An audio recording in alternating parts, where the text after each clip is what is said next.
Eu acho que nós vamos ter o prazer de ouvir o ministro Haddad agora, o ministro que tem sido uma voz de serenidade, de compromisso com o Brasil, sinalizou ainda nos primeiros passos dentro do Ministério, ainda procurando a porta do banheiro, já um gesto fiscal, que eu acho que foi muito construtivo, muito bem recebido pelo mercado, está aberto ao diálogo, está querendo ouvir e tem uma história de vida que mostra não só disciplina fiscal, mas responsabilidade com a sociedade. Lembrando que, sob a sua gestão, a Prefeitura de São Paulo se tornou investment grade na sua dívida. Então, ministro, uma honra tê-lo por aqui para conversar com o senhor, o nosso economista-chefe, Mansueto de Almeida. Mansur, podemos começar aqui? Ministro, prazer estar aqui conosco. Antes de tudo, bom dia. Quero agradecer ao ministro, que tem uma agenda muito, enfim, ocupada, atarefada, de ter viajado para Brasília para ter essa conversa aqui com a gente. Ministro, esse painel anterior deixou o nosso trabalho aqui mais difícil. Mas, dito isso, ministro, vamos lá. Começando, é o seguinte, o senhor é um político muito experiente, já exerceu vários cargos na vida pública, ministro da Educação, e aí a gente começou o governo com muito barulho, muito ruído, o que na política é normal. Eu trabalhei no Congresso e via muito, enfim, às vezes debates duros, e quando acabava o debate, os senadores que estavam discutindo saíam para jantar juntos, tomar um vinho. Então, assim, muitas vezes o ruído, que a gente aqui se assusta tanto, faz parte do processo de se chegar a um consenso. E o senhor falou de uma forma muito clara, há um mês atrás, quando o senhor anunciou um pacote fiscal, o senhor deixou muito claro o seguinte: olha, esse pacote fiscal é para reduzir o déficit desse ano. A gente não vai ter um déficit primário de 230 bi. Eu quero pelo menos a metade, mas até abril eu vou apresentar um plano fiscal que a gente possa olhar para frente, que a gente possa ter certeza que, ao longo dos anos, o resultado fiscal do Brasil, aos poucos, vai melhorar. Ou seja, e o senhor falou muito também da reforma tributária, que o secretário Api teve ontem aqui e falou também, explicou de uma forma muito clara o que é a reforma tributária de imposto direto. Ou seja, apesar de todo o barulho, o governo tem um plano de voo, o governo apenas começou, está com 45 dias, e o Congresso começou semana passada, então é muito cedo. Ou seja, o barulho vai diminuir, os sinais vão ficar mais claros, e quando ficar mais claro, é claro que a economia vai melhorar. É mais ou menos isso? Bom, em primeiro lugar, bom dia, Mansueto, bom dia, André, muito obrigado pelo convite. Acho que a melhor forma de construir credibilidade é você dizer, falar um pouco da tua história e falar um pouco do plano de voo de quando eu fui convidado para ser ministro da Fazenda. O presidente Lula me convidou no Egito, na COP27, e me perguntou exatamente a pergunta que você está me fazendo. Qual é o plano de voo? O que você pensa para a economia? Antes de selar o convite. E eu falei muito francamente, e defendo isso em qualquer fórum. Falei, olha, presidente, eu acompanho política econômica há 40 anos, eu acompanho quais são as medidas que vêm sendo tomadas no Brasil. Os melhores 8 desses 40 anos foram os seus. Eu acho que há um aprendizado dos seus 8 anos de governo que precisam ser resgatados. Isso não significa que o senhor acertou todas as decisões que o senhor tomou, mas no balanço geral dos seus 8 anos, nós não tivemos um período tão virtuoso quanto aquele. Muitas vezes o senhor tomou medidas impopulares, o senhor foi corajoso em muitas... Sendo um sindicalista, tomou medidas impopulares, inclusive quanto ao salário mínimo no começo do governo, quanto aos juros, quanto ao superávit. Reforma da Previdência. Reforma da Previdência, uma série de medidas, mas o senhor colheu muito rapidamente os frutos da sua concepção de Estado. E é isso que levou o senhor a atingir o recorde de aprovação e a alegria das pessoas, porque o senhor não desfavoreceu nenhum segmento da sociedade, embora tenha favorecido fortemente os segmentos mais vulneráveis. Eu entendo perfeitamente essa ansiedade do mercado, dito mercado, essa meninada que fica na frente do computador dando ordem de compra, ordem de venda. Cada espirro lá em Brasília, eu olho ali na tela, eu tirei todas as telas de frente da minha mesa, porque de vez em quando eu vou lá dar uma espiada, mas aquilo aí te tira a concentração.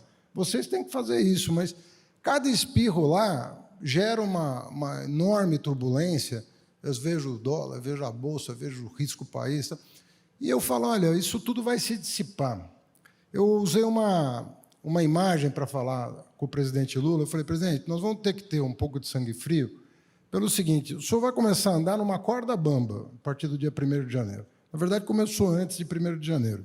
O senhor vai começar a andar numa corda bamba. Mas se a gente passar pela corda bamba, daqui a pouco a gente está naquela pontezinha de madeira. Se a gente andar um pouquinho ali, ela vai alargar para uma ponte cimentada. Daqui a pouco o senhor está numa avenida. O senhor vai construir isso. Mas o começo vai ser duro, porque eu não sei se as pessoas se deram conta da herança que o senhor está recebendo, que foi aqui, retratada aqui pela fala do Luiz, sobretudo a última fala. Eu insisto que são 300 bilhões, porque você tem que botar na conta o déficit que foi gerado nos estados, que está sendo alvo de julgamento agora no Supremo Tribunal Federal. A conta varia, né? A nossa de 18, a deles de 45, mas vai botando... Coloque o que foi aprovado nos últimos 15 dias do governo anterior. Pegue os últimos 15 dias, os decretos e medidas provisórias assinadas pelo Mourão, que é quem ficou para apagar a luz.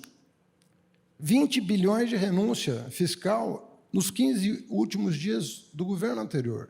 Então, você vai fazendo essa conta. Agora, eu não vim aqui para ficar reclamando, porque se não tivessem sido cometidos os erros que foram cometidos, nós não teríamos ganhado a eleição.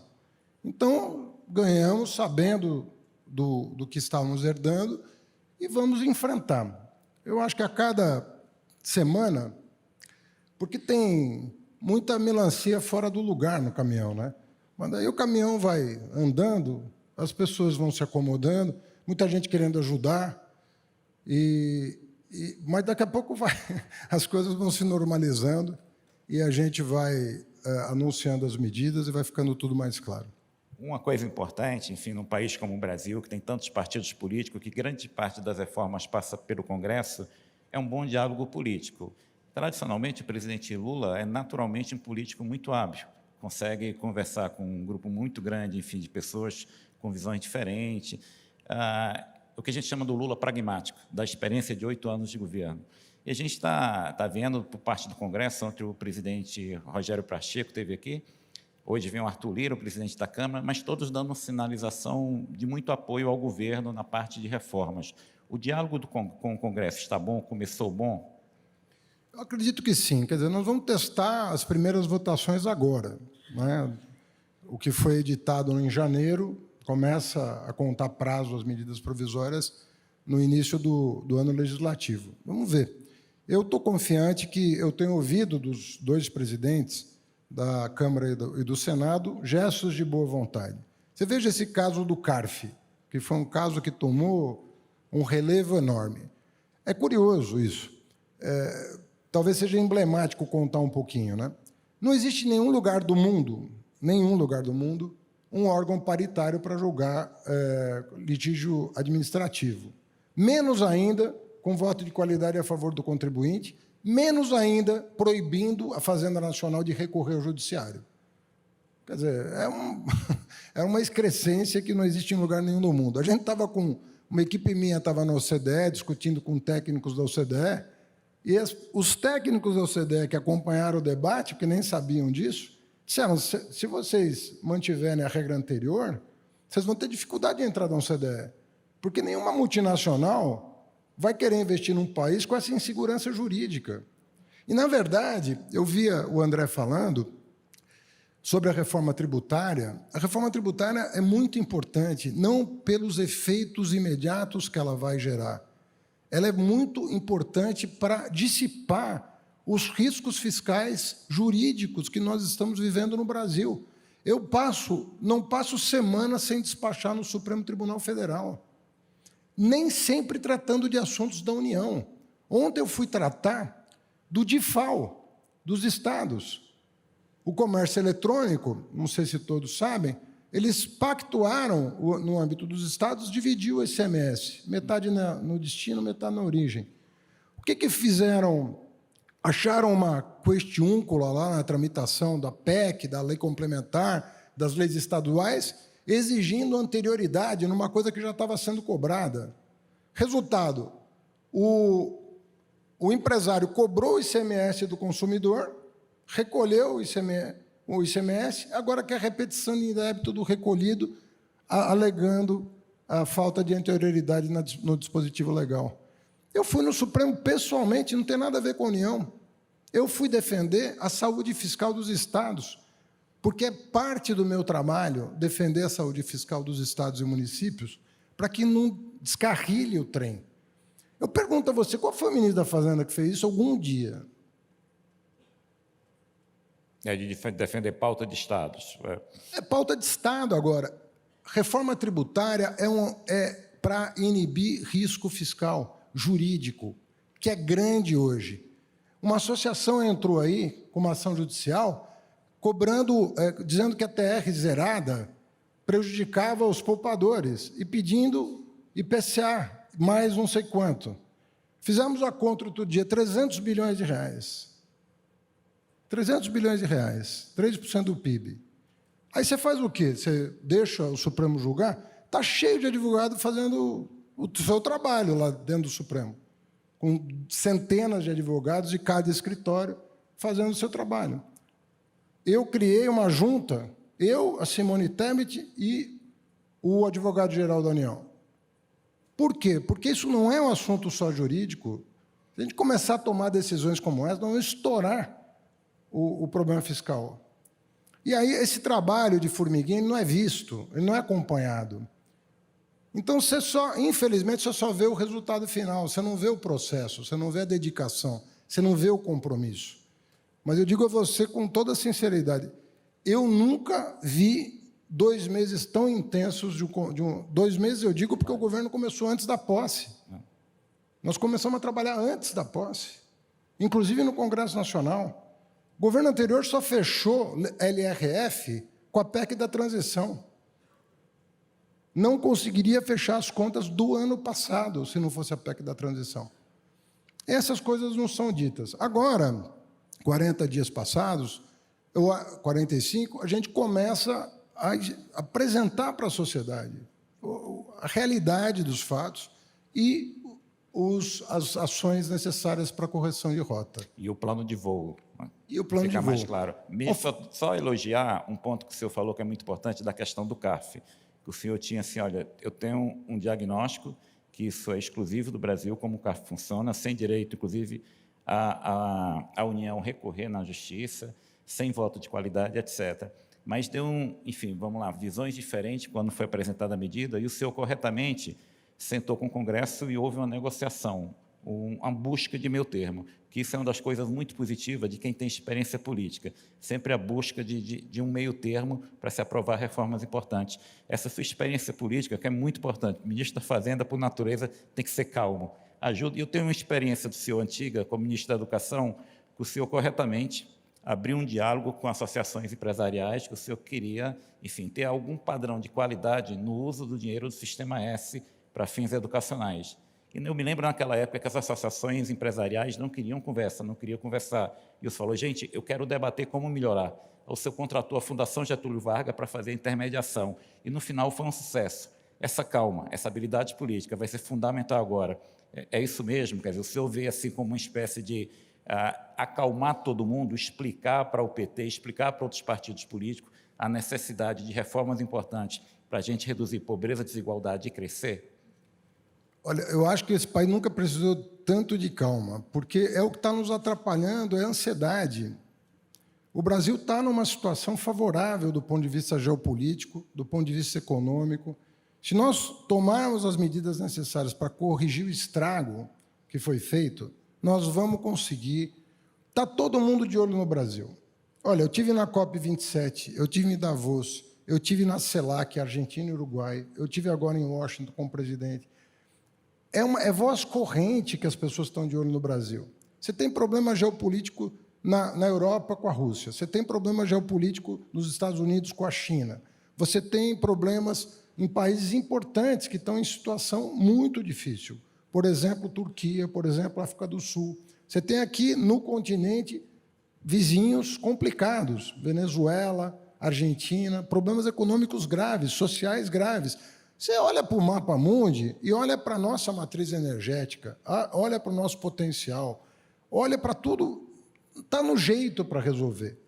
Mas é difícil ao mesmo tempo. É paradoxal a situação, porque nós temos que tomar medidas, temos que ser ágeis, não estamos tendo de respirar, mas, ao mesmo tempo, se engrena a coisa, nós vamos, em março, provavelmente, anunciar o que nós entendemos que seja a regra fiscal adequada para o país. Muito antes do prazo que foi estabelecido pelo Congresso, né? O Congresso estabeleceu agosto. Nós já tínhamos puxado para abril por causa da LDO. Né?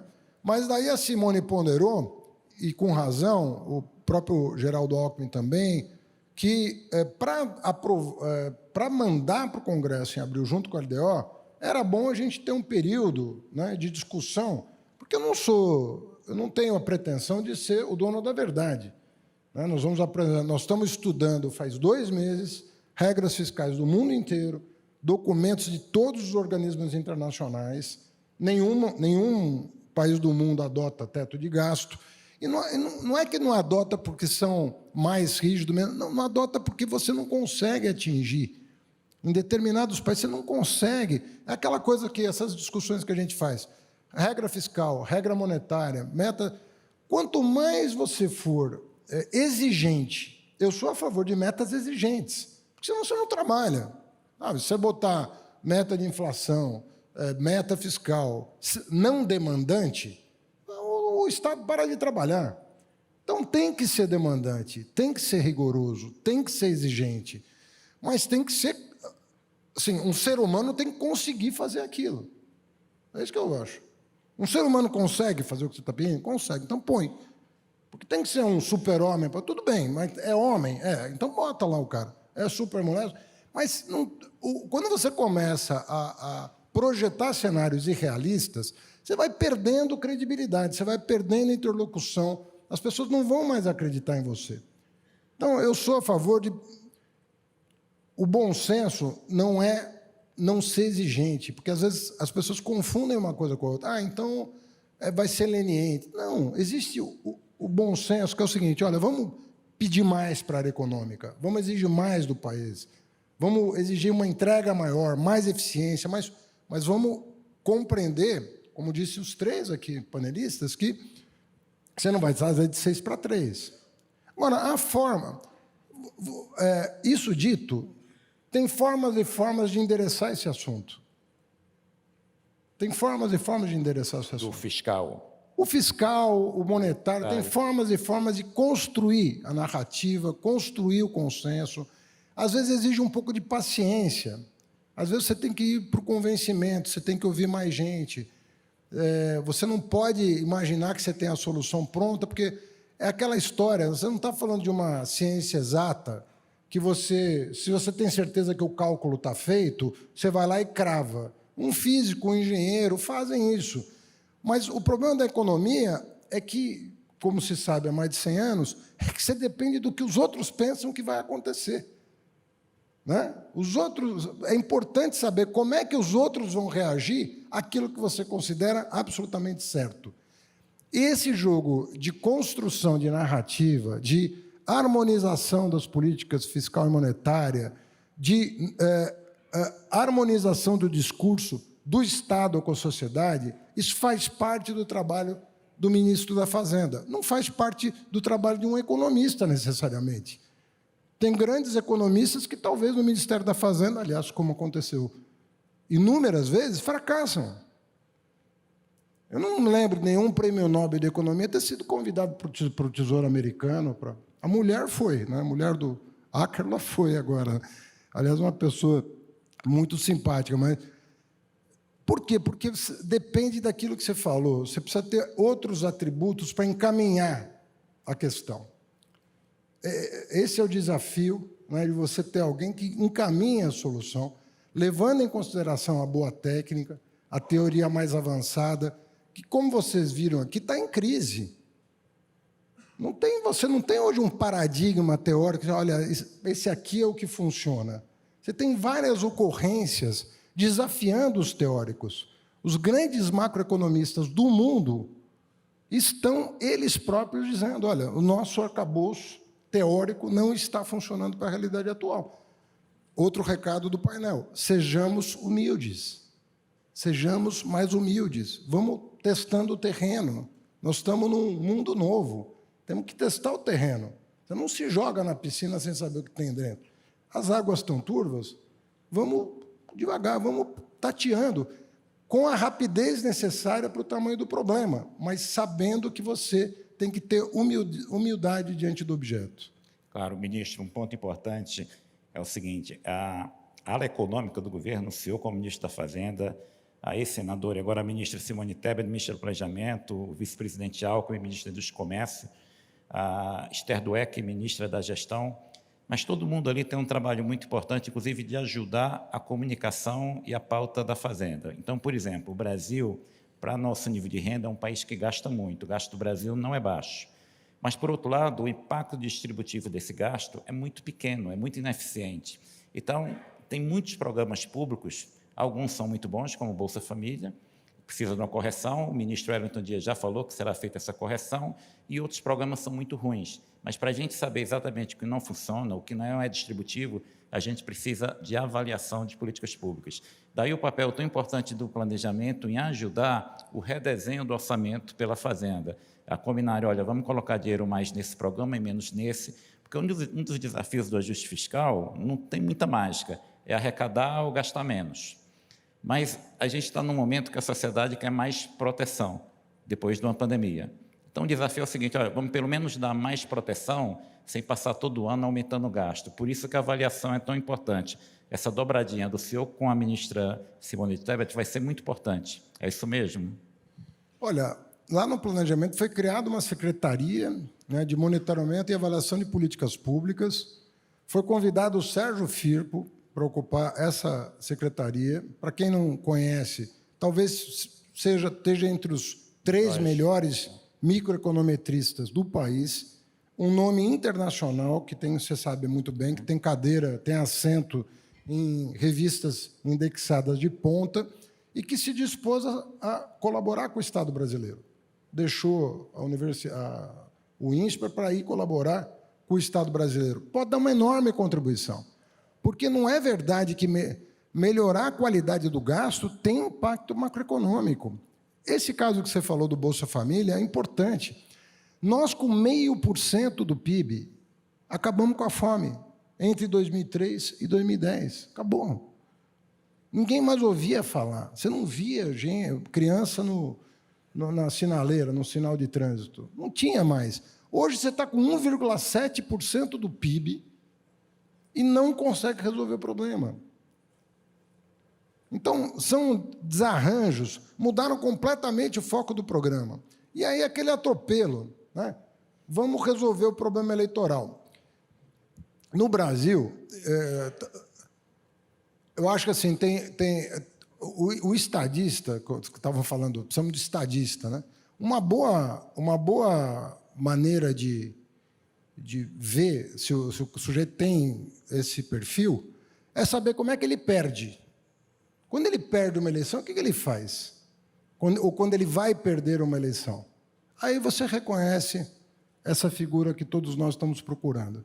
A pessoa que sabe perder uma eleição e faz com dignidade uma transição. Faz com dignidade, ou quando perdeu a eleição e não estava no cargo, festeja e celebra a democracia, deseja sorte ao adversário, faz oposição de maneira adequada, sem colocar em risco a institucionalidade.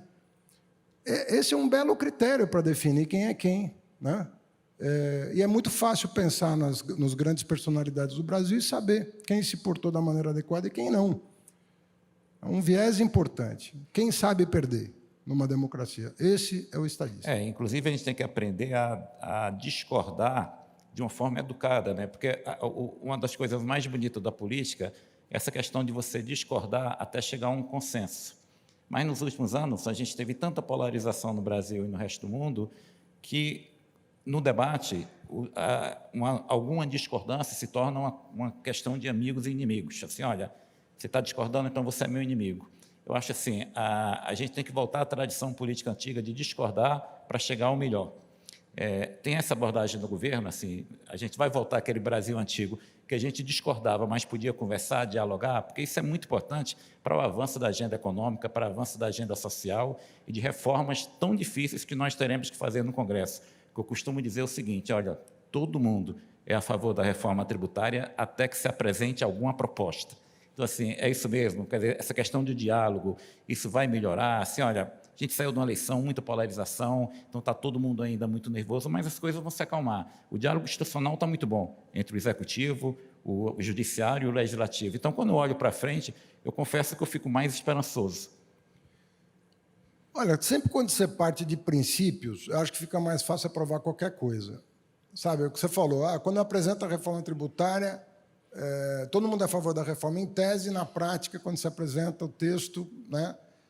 Qual é o princípio que nós estamos partindo? Que a indústria paga muito imposto, proporcionalmente mais do que os outros setores da economia, que o pobre paga mais imposto proporcionalmente à sua renda do que o rico. São princípios que qualquer economista decente vai afirmar que é verdade. Fala, faz a conta e vê o que está acontecendo. Isso tem efeitos regressivos e tem efeitos muito desfavoráveis para a onda que nós podemos pegar de reindustrializar o país de maneira saudável e sustentável. Tem uma janela de oportunidade que o Brasil pode aproveitar ou não. Tem tudo para aproveitar. Eu ouvi empresas em Davos dizendo o seguinte, nós estamos pensando em investir no Brasil por uma razão. Nós queremos garantir que o nosso produto seja produzido necessariamente com energia limpa. Queremos certificar o nosso produto. Esse produto aqui não tem impacto de carbono. Net zero. Acabou. E o Brasil é um lugar onde nós vamos expandir as nossas atividades sem esse problema. Por quê? Vocês têm hidrogênio, vocês têm eólica, vocês têm solar, vocês têm hidrelétrica, vocês têm tudo. Vocês têm biomassa, vocês têm tudo o que o mundo moderno precisa para fazer uma transição adequada. Nós podemos fingir que não estamos entendendo e podemos trabalhar nisso. Eu destaquei uma equipe no Ministério da Fazenda para dar suporte aos ministérios envolvidos com o meio ambiente e industrialização. Prioritariamente MIDIC, Ministério do Meio Ambiente e, obviamente, também o planejamento. Por quê? Porque se a gente se apressar e fizer um plano desse tipo, você veja o Inflation Reduction Act americano. Né? Ele é um plano que ataca a inflação pelo lado da oferta. Não está atacando, ele é expansivo fiscalmente, mas ele ataca pelo lado da oferta. E qual é o objetivo ali? É recuperar protagonismo industrial americano, mas não da velha indústria. Por isso que os nearshore e os friendshore são importantes para os Estados Unidos, que é uma maneira deles alocarem investimentos em indústrias que não migrarão para os Estados Unidos por razões institucionais, mas que podem estar nas proximidades. E nós podemos estar na proximidade do mercado americano também, e do mercado europeu também, com essa concepção de usar o nosso potencial criativo e as nossas vantagens competitivas para oferecer o que eles não têm. Então, se a gente, de novo, tem que ter dedicação para isso e tem que ter continuidade. Eu acredito que essa seja uma... Nós temos lá algumas matrizes no Ministério da Fazenda. Uma é fiscal, outra é creditícia. Nós vamos soltar várias medidas de crédito em parceria com o Banco Central ou iniciativas próprias da Fazenda. A regulatória, para destravar investimento, o que exige, me perdoem, redução da taxa de juros, porque ninguém vai conseguir colocar um edital de PPP ou de concessão oferecendo uma TIR de 20, 30 anos, de quanto? 20%, 18%? Se fez isso nos anos 90. Quando a Selic estava 25%, se fez concessões com 27 de TIR. Imagina você pagar 27 de TIR por 20 anos. Aí o sujeito olhava para as rodovias paulistas e falava, um tapete. Chegava no pedágio, xingava o governador. as duas coisas eram verdades. Eram as melhores rodovias do país e as mais caras para transitar. Será que não tem um jeito da gente fazer o certo? Não, eu acho que com 8 de taxa ex-ante real, é difícil navegar.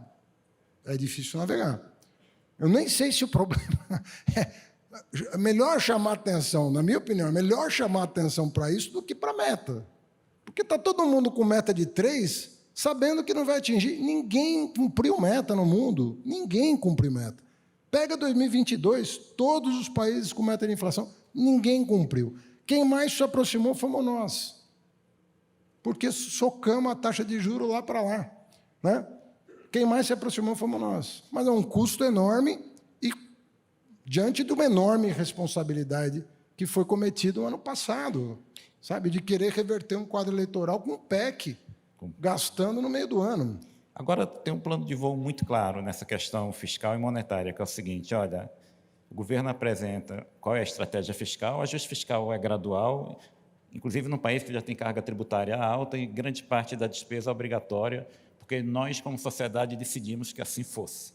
Então, um país que tem um gasto tão rígido e carga tributária já alta, o ajuste fiscal é necessariamente gradual. Você não vai fazer um ajuste fiscal de 3 pontos do PIB, 300 bilhões de reais em um ano. Mas, uma vez apresentado esse marco fiscal, que mostra o seguinte, olha, ao longo dos anos, a situação fiscal do Brasil não vai piorar, a situação fiscal do Brasil vai melhorar. Uma vez que isso fique claro, com a agenda de reformas, às vezes eu escuto no mercado muita gente falando o seguinte, olha, a reforma tributária será aprovada até maio, até junho. Eu falo, olha, se for aprovada nesse ano, já é um imenso sucesso, já é um grande sucesso. A discussão vai começar agora, a discussão aberta, mas, dito isso, com o marco fiscal, com reformas importantes encaminhadas que o senhor já anunciou, com esse trabalho de formiguinha que quem não está lá não percebe, mas quem está lá percebe. Eu acho que 70%, 80% do trabalho do ministro da Fazenda é lidar com problemas do passado.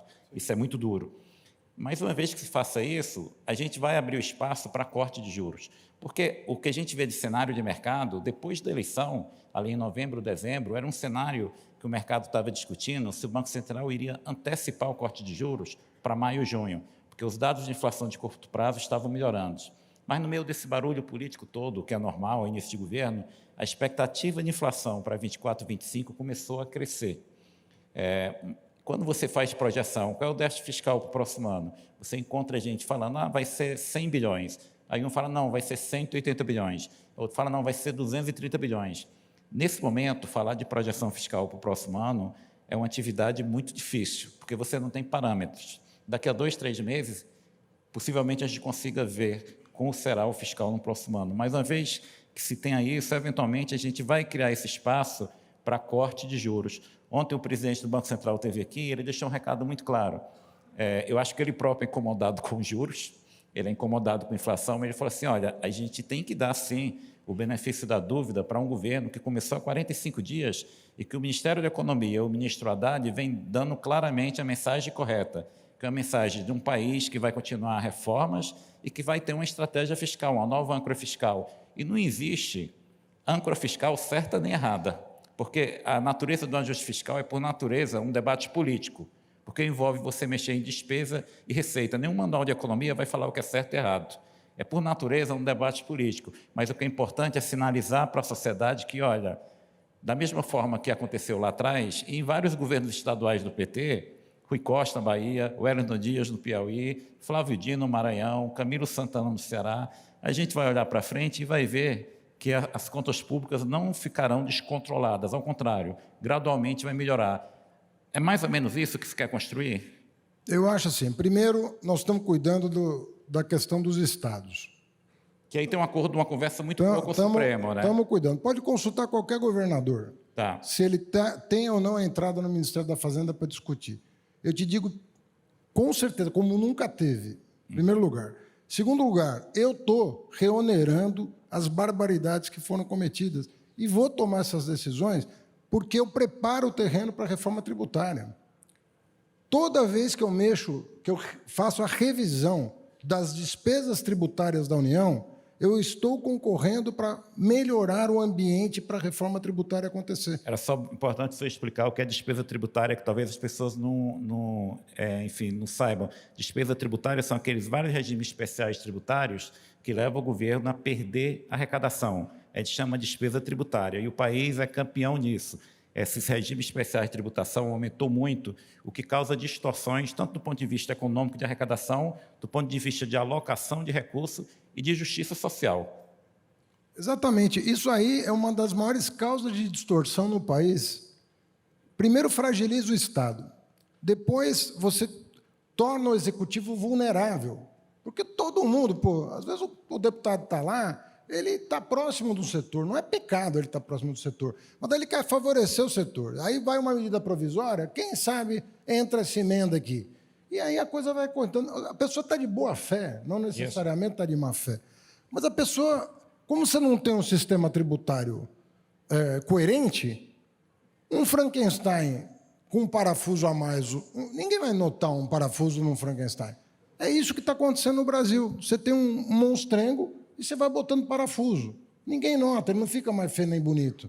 Agora, quando você tem um sistema tributário coerente, e é isso que, às vezes, o pessoal do setor privado não consegue aferir, porque vocês sempre olham o macro. Então, olha o déficit, olha isso, olha tal. Mas o macro é feito de micro, muitas vezes. E, no caso tributário, nós só temos micro. Nós só temos micro. É tanta regra. Para você ter uma ideia, a regulamentação do PIS/COFINS na Secretaria da Fazenda tem 800 artigos. Se você pedir para 2 auditores interpretar aquilo, tem alguma chance deles concordarem em tudo?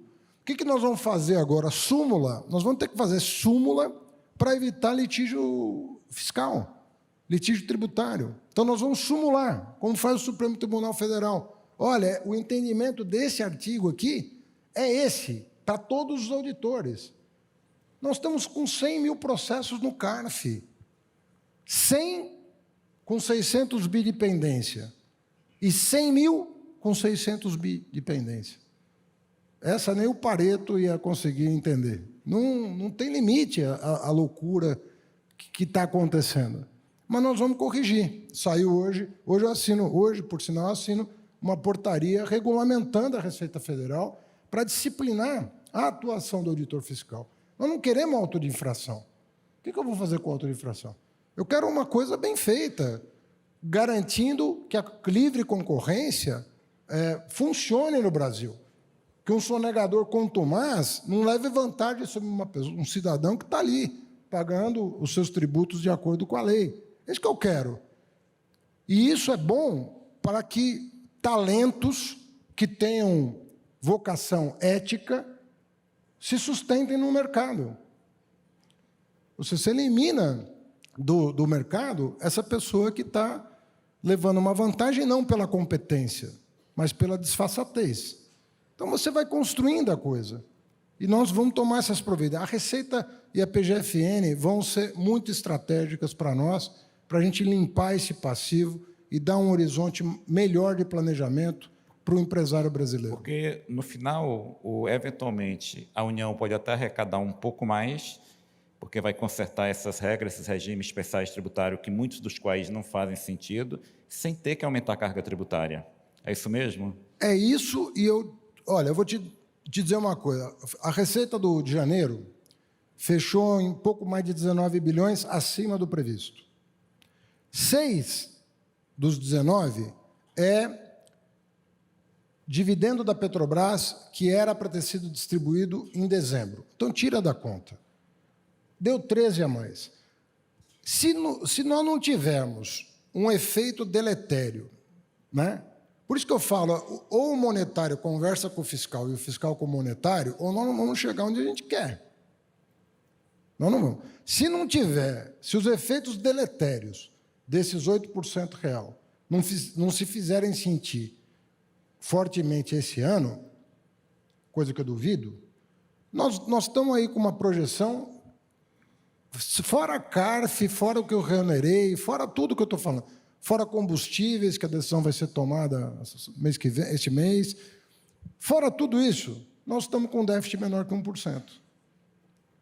E já seria um bom início, um bom início de governo, porque com reformas que aumente o potencial de crescimento. Eu acho, e se a gente continuar nessa toada, porque tem coisa que tem anualidade, tem coisa que tem noventena, tem uma série de problemas. Se a gente for nessa toada, a gente vai a cada mês, a cada trimestre, vai projetando um cenário melhor. Agora, não existe isso em nenhum lugar do mundo que você olha só para a autoridade fiscal. Nem em teoria, nem na prática. Não existe mais isso. Você fica olhando para a autoridade fiscal e mandando carta para ela, Não vai resolver. Eu brinquei outro dia numa entrevista, falei, a gente tem que trocar cartas. Eu mando uma, ele manda a outra, para a gente se entender. Se harmonizar as ações no sentido correto, a gente chega lá. A economia brasileira, mas você se conhece de dentro, ela responde muito rapidamente quando você dá o remedinho certo.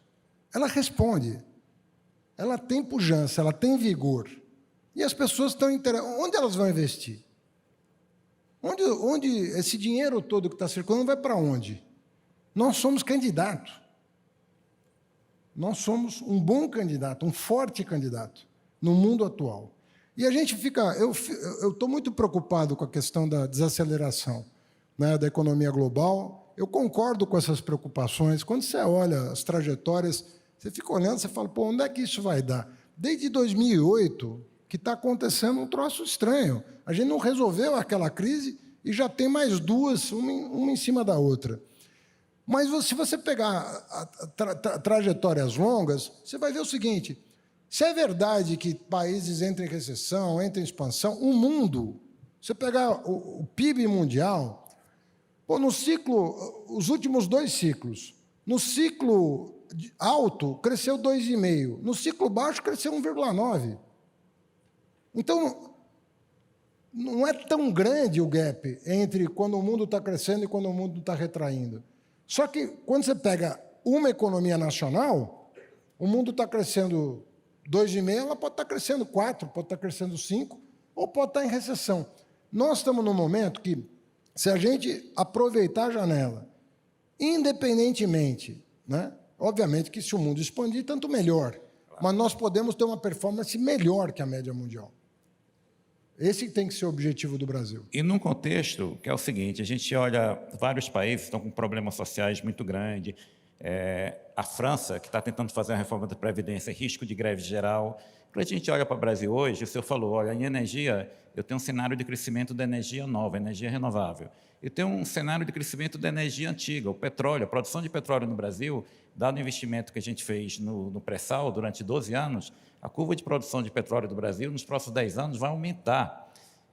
A agricultura vai continuar crescendo, a produtividade cresce muito. Então, se a gente avança numa reforma tributária e dá mais previsibilidade e cria esse ambiente, mostrando que o Brasil, a cada ano, as contas fiscais vão melhorar, que a gente possa reduzir e até antecipar a queda de juros, é um país que tem um potencial de crescimento, enfim, eu diria bastante esperançoso, alto. É um cenário, assim, a gente não tem algum risco de greve geral no Brasil? Não. A população mais carente, a gente tem um Bolsa Família que foi triplicado. Com ajuste, a gente vai conseguir chegar exatamente nas famílias mais pobres. Gasto com educação básica vai subir todo ano em decorrência da última renovação do Fundeb. Então, é um país assim, que a gente está caminhando no sentido correto. Se a gente conseguir avançar muito mais, enfim, nessa segurança fiscal e nessas questões de redução de desigualdade e pobreza, tem tudo para dar certo. Ou não, assim, às vezes... Mansueto, quando um país vai tomando medidas equivocadas, por qualquer razão, equívoco conceitual, populismo, o que quer que seja, o caminho dele vai estreitando. Mas o inverso é verdadeiro também. Se você vai dialogando, o caminho vai alargando, vai ficando mais fácil você se movimentar. Vai ficando mais fácil, inclusive, você fazer aquilo que você quer, porque vai cabendo no orçamento, vai abrindo espaço orçamentário. Né? Você foi secretário do Tesouro, você sabe que quando as coisas estão indo bem, aparece o espaço para fazer coisas novas, para enfrentar uma determinada situação. Então, eu estou confiante, é o seguinte, nós estamos abrindo esse espaço. Eu acho que a situação hoje é melhor do que a de um mês atrás, embora as expectativas estejam muito contaminadas por esse ruído todo. Eu sei que está, né? E lamento que esteja, e mais do que lamentar que esteja, eu lamento ainda se a autoridade monetária se deixar levar por isso. Não é esse o papel, de se levar a deixar por ruído. Você tem que ir para o fundamento, tem que ver o que está acontecendo de real.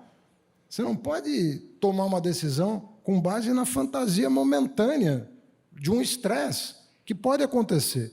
Esse caso das Americanas gerou estresse. O André um dia falou para mim assim, eu estou com um problema microeconômico. Eu falei, não, nós estamos com um problema macroeconômico, porque 0,5% do PIB.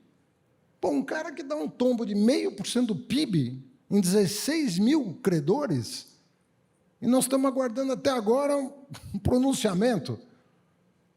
Cadê a solução? Tem que ter uma solução, porque, percebe? E você fala, quebrou porque... Ali não teve... Aquilo veio à tona por causa da taxa de juros. Você podia rolar mais 3, 4 anos aquela bagunça lá, em algum momento ia se perceber, mas podia rolar. De repente, a taxa vai de 2 para quase 14, o corpo boia, né? O cadáver que estava lá no fundo do mar sobe e aí fica tudo exposto. Mas eu me pergunto, agora foi um problema de fraude, mas e daqui 1 mês, daqui 2 meses, daqui 6 meses?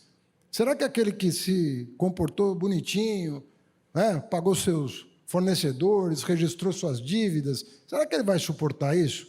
Por isso que eu falo e insisto, é uma combinação. Não existe uma política aqui e a outra ali. Existe política econômica que se harmoniza em função de um objetivo. E aí você tem que levar em consideração tudo isso que foi dito aqui. Como é que calibra essa variável, como é que calibra essa outra. É trabalho de relojoeiro, mas a coisa anda. E a cada acerto de ponteiro, o espaço para o empresário, para o Estado, ele se alarga. É assim que eu vejo, é assim que eu vivi os 8 anos do governo Lula, e eu gostaria que, com o aprendizado necessário da experiência, a gente possa retomar um padrão de desenvolvimento que toma as medidas adequadas para ter um horizonte mais amplo. Ministro, só para a gente terminar, a gente está quase chegando aqui no fim, mas um ponto que eu não quero deixar de abordar, essa questão que aconteceu entre o governo e o Banco Central. Quem está de fora fica muito assustado, fala, olha, e agora? A coisa desandou, vai ter uma briga feia. Quem está lá dentro, normalmente eu sei que o que acontece é o seguinte, um pega o telefone e liga para o outro, diz, cara, olha só, assim não dá, vamos sentar e conversar, vamos melhorar aqui a comunicação, que tem um ruído aqui, vamos se acertar. Isso não, vamos jantar a próxima semana, venha um diálogo. Eu já passei por isso do governo várias vezes, às vezes até dei uma declaração de reforma da Previdência, que o presidente da Câmara não gostou, imediatamente eu ligava e a gente ia conversar. Então, assim, não é nada pessoal. Assim, às vezes as pessoas confundem debates meramente técnicos, como dos meus colegas aqui, meus amigos, os nossos colegas gestores, com questões pessoais. E não é. Assim, a relação está boa, né? Há o diálogo entre o Ministério da Fazenda, Banco Central, como o diálogo que existe entre o Ministério da Fazenda e demais ministérios, ainda mais o senhor, que é o político, é acostumado, enfim, a se mover no meio de tanto barulho. Olha, todo dia se conversa Fazenda com o Banco Central. Não tem como não conversar, porque você tem decisões conjuntas para tomar, tem projetos de lei que chegam na Receita Federal, que chegam na PGFN, que são do Banco Central, a gente tem dúvidas para tirar. A comunicação, ela nunca deixou de existir, nem deixará, porque não há como você governar sem essa tranquilidade de poder pegar no telefone e conversar e se somar, muitas vezes, porque tem muita coisa que tem que ser feita que é unânime, da Fazenda com o Banco Central, com o planejamento. Eu entendo, de novo, é ruído, a gente tem que compreender que o nervosismo toma conta, tem muita coisa envolvida, muitos recursos envolvidos, mas, sinceramente, eu não vejo motivo, nesse momento, para se preocupar com isso. Vamos nos preocupar com os problemas reais que nós temos. Nós temos problemas reais e podemos equacioná-los, né, se a gente souber construir um caminho. Não vejo nenhuma razão para não fazê-lo. Ótimo. Ministro, assim, em nome do BTG Pactual, do nosso sócio sênior André Esteves, do nosso CEO Roberto Salute. A gente quer parabenizar o senhor, desejar boa sorte. Tem um colega nosso, que é um cientista político, que escreveu um livro que fala o pior emprego do mundo, que é ser ministro da Fazenda. Mas, assim, por outro lado, a gente sabe que ali é o coração para qualquer governo funcionar. É tão importante quanto outros ministérios, mas os outros ministérios, a minha experiência, pedem dinheiro. E o Ministério da Fazenda diz não. Então, assim, boa sorte no trabalho. A gente está começando no governo. O objetivo do governo, como de toda a sociedade brasileira, é a gente ter mais crescimento, reduzir a inflação, ter menos desigualdade de renda e reduzir a pobreza ao longo do tempo. Se a gente conseguir isso, criar os fundamentos, o que eu falo em economia é o seguinte: muita gente antigamente falava que as pessoas têm que ser iguais. Eu falo assim, as pessoas não querem ser iguais, mas tem uma coisa que é papel do Estado, que é a igualdade de oportunidades. É o destino da criança não ser determinado pela família do nascimento nem pelo local de nascimento. E o Brasil tem avançado nisso. A pauta do FUDEB, na educação, que o senhor tanto trabalhou, e se a gente criar esse ambiente macroeconômico sem instabilidade, com segurança jurídica, é natural, como o senhor falou, o país crescer mais. Mais uma vez, parabéns pelo trabalho, boa sorte e conte com a ajuda de todos aqui. É um bom emprego, viu, ministro da Fazenda?